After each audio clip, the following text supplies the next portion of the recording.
મનજીભાઈ રાઠોડ, અઢાર શિકારપુર તાલુકા પંચાયત સભ્ય અને વિપક્ષના નેતા, ભચાઉ તાલુકા પંચાયત. ભચાઉ તાલુકામાં લાંબા સમયથી લોકો અનેક પ્રકારની ફરિયાદો કરી રહ્યા છે. મીઠા ચોરીની હોય કે મીઠાની ઓવરલોડ વાહનોની હોય, આ સિવાય માટી ચોરી હોય, રેતી ચોરી હોય. અને આવું જ એક મોટો હબ ભચાઉ તાલુકાની અંદર ડેવલપ થયો છે છેલ્લા 4-5 વર્ષમાં, કકરવા ગામ. કકરવા ગામની આજુબાજુ તમે રોડ રસ્તે જોઈએ તો કાળો રોડ હોય, એને બદલે સફેદ રોડ બની ગયેલો છે.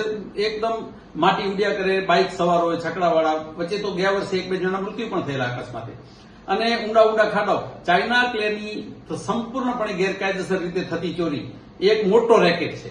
અને ટૂંક સમયમાં કોંગ્રેસ આ રેકેટને કોઈ પણ રીતે પ્રજાના હિતમાં બને, કારણ કે રોયલ્ટી મળે, સરકાર એની લીઝ બહાર પાડે. કોઈ લીઝની મંજૂરી નથી. રેતી ચોરી પણ એવી થાય છે, પરંતુ ચાઇના ક્લે દ્વારા તો જે ઊંડા ઊંડા ખાડાઓ થયેલા છે, જે એમને એમ છોડી દેવામાં આવેલા છે, એમાં કેટલાય જંગલી જાનવરો પડીને મૃત્યુ પામે છે. પાણીના વેણ પણ બદલી જાય છે. ઘણી વખત ખોદકામ કર્યા પછી જે વિશાળ મહાકાય ખાડાઓ પડેલા ને પડેલા રહે છે. કેટલાય ખેડૂતોની બિચારાઓની એવી રજૂઆતો પણ હોય છે કે એમને ખબર નથી હોતી, એમના ખેતર ખોદાઈ જાય છે.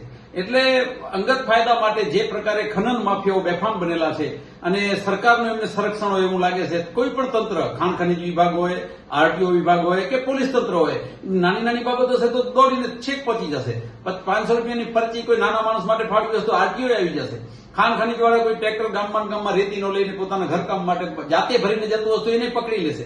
પણ જે મોટી મોટી હિટાચીઓ, જેસીબીઓ, ડમ્પરો ચાલી રહ્યા છે, એને કોના આશીર્વાદ છે? અને આશીર્વાદ છે તો કેમ આશીર્વાદ છે? કારણ કે હપ્તા જાય છે, શું પરિસ્થિતિ છે? આ બાબતે ટૂંક સમયમાં કોંગ્રેસ મોટો જન આંદોલન કરવા જઈ રહી છે.